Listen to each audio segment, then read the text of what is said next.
Welcome back to our channel, where we love to gather around and talk about the latest happenings and deepest mysteries in Port Charles. Today is a beautiful day to dive into some exciting rumors and heartfelt memories, so grab a comfortable seat, pour yourself a warm cup of coffee, and let us settle in for a long, wonderful chat about the stories we love so much. There is a very familiar and deeply missed face that might be making her way back to Port Charles this autumn, and I simply cannot stop thinking about the possibilities. The latest rumors and updates surrounding General Hospital have been hinting at a major return, and all signs seem to be pointing toward the incredibly talented Tamara Braun. We all know that she recently departed from her role on CBS Television's The Young and the Restless, and with absolutely no news about her heading back to Days of Our Lives, the door is wide open. It makes perfect sense to wonder if she is finally coming home to ABC to reprise her unforgettable role as Dr. Kim Nero.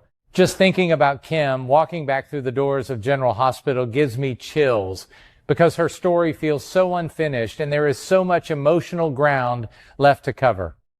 When I think back on Kim Nero, my heart instantly aches for the incredible journey she went through during her time on the show. Viewers of General Hospital will surely remember that Kim was the devoted, loving mother of Oscar Nero, the sweet teenage boy who was revealed to be the son of Drew Cain. Oscar was such a gentle soul, and his storyline was one of the most heartbreaking things I have ever watched on daytime television. He was Jocelyn Jack's very first boyfriend, and watching those two young kids navigate the innocent, beautiful stages of first love while a dark cloud loomed over them was completely devastating. Oscar was diagnosed with a fatal brain tumor, and the sheer agony of watching that young man slip away from his family and his first love is something that has stayed with me to this day. Kim was a wonderful mother, and before Oscar passed away, she was a remarkably grounded, normal, and professional woman. She worked as an OB/GYN, bringing new life into the world, which makes the loss of her own child even more profoundly tragic. Any mother or grandmother watching could deeply understand the unbearable pain she carried. The grief and the monumental loss completely broke her spirit and shattered her mind. She left Port Charles in a state of absolute devastation, entirely consumed by the tragedy of losing her precious boy.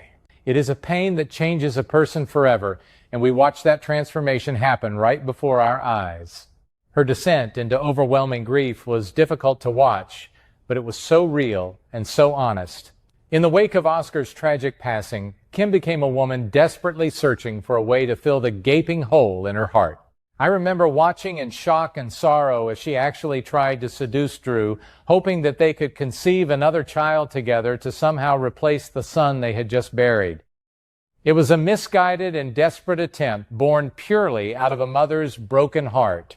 Drew, bless him, was not interested in going down that path. He gently but firmly pushed her away, largely because his young daughter, Scout Cain, was still so little and required so much of his time, love, and attention. Drew was trying to hold his own life together, and he simply could not be the emotional anchor that Kim so desperately needed at that moment. Feeling rejected and completely unmoored, Kim eventually found comfort in the arms of Julian Jerome. It was a brief, chaotic, and highly emotional relationship, but it served a very specific purpose in her life.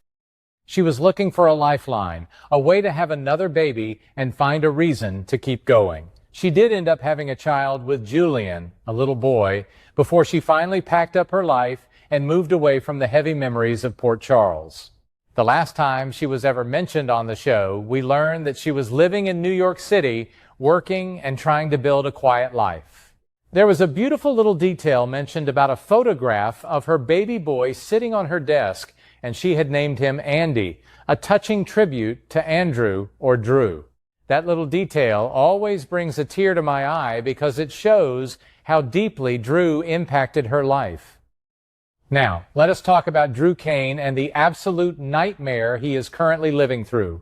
If there was ever a time when a man needed someone who truly understands his soul, it is right now. Drew has been through unimaginable physical and emotional trauma lately. He is currently serving as a congressman, which brings its own massive amount of stress and public scrutiny, but that is nothing compared to his health battles.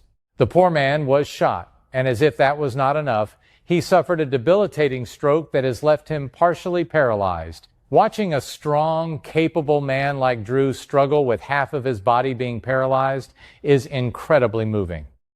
He is fighting so hard to regain his strength and his independence, but the frustration and the vulnerability in his eyes are plain to see. This brings me to the biggest question of all. Could Kim Nero be the exact person Drew needs in his life right now, even if he does not realize it himself?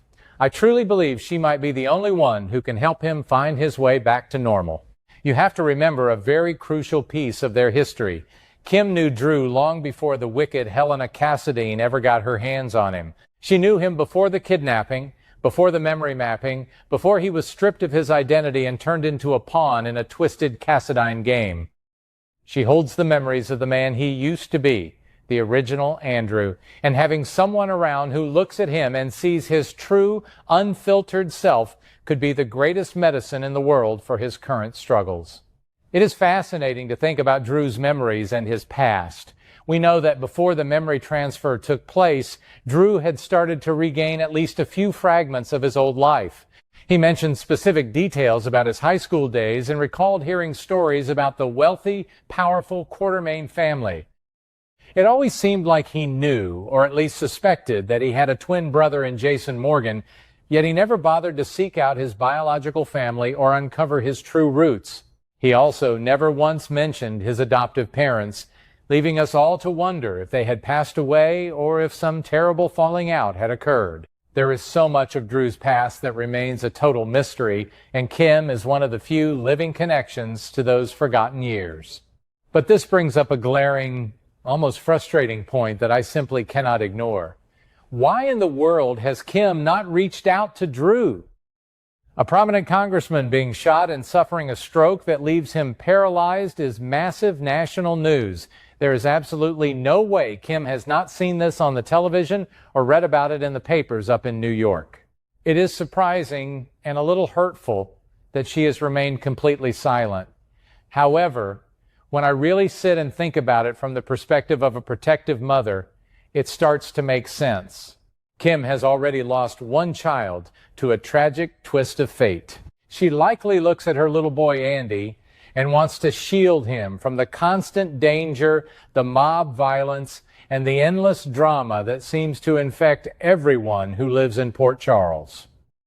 She is probably keeping her distance simply to keep her son safe from the chaos that always surrounds Drew and the Jerome family legacy. Yet, despite her best efforts to stay away, the story possibilities are just too rich to ignore. There is a whole new generation of drama brewing right beneath the surface. Just imagine the future storylines when little Andy and Drew's daughter Scout grow up. There is already a growing obsession and speculation among fans that Andy and Scout could eventually become a romantic couple when they are older. It sounds shocking at first, but when you untangle the family tree, it is a fascinating complication. They share a deeply tragic connection through their late brother Oscar, but they are not actually blood relatives. Still, the emotional baggage between the two families would make for incredible television. It is one of those rising storylines that proves this show knows exactly how to plant seeds for the future. If Kim does return this fall, she and Drew are going to create a massive wave of new complications. Drew is currently trying to build a new empire, pushing forward with ambitious political goals and asserting his rights to create a new kind of power structure in Port Charles. He is ready to launch a new offensive in his career and his life, despite his physical limitations. Bringing Kim back into the mix, with all her unresolved grief, her deep knowledge of his past, and the son she shares with Julian Jerome, would throw a massive wrench into Drew's carefully laid plans. She would challenge him, comfort him, and probably infuriate him all at the same time.